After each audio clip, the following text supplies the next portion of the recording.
दोस्तों, आज कोई कहानी सुनाने नहीं आया हूं, बस दिल की वो बातें कहने आया हूं जो एक किताब पढ़कर कहीं भीतर बहुत गहराई तक उतर आई। गुनाहों का देवता, धर्मवीर भारती की ये किताब शायद आपने भी पढ़ी हो।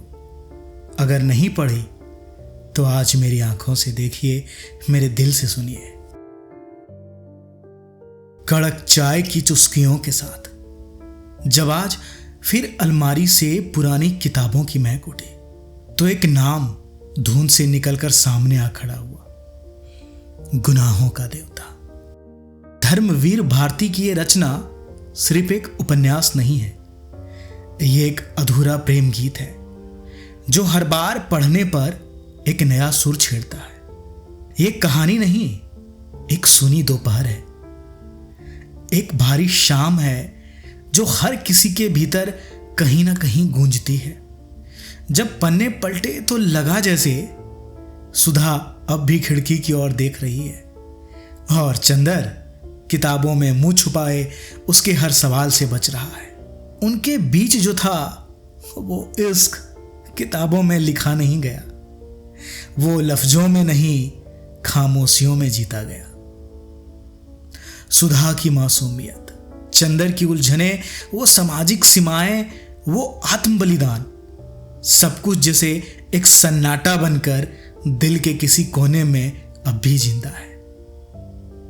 दोस्तों, इश्क सिर्फ पा लेने का नाम नहीं होता।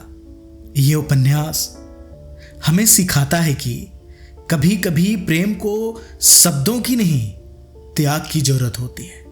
और शायद इसलिए चंदर और सुधा का प्रेम इतना शुद्ध, इतना रूहानी लगता है, क्योंकि वो अधूरा था। उसकी कहानी में ना कोई वादा था, ना कोई अंत, सिर्फ भावनाओं का बहाव था जो दिल को भिगोकर चला गया।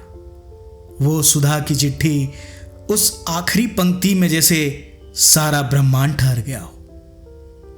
आज फिर उस चिट्ठी को मन ही मन दोहराया तो दिल किसी पुराने जख्म की तरह थोड़ा और भीग गया।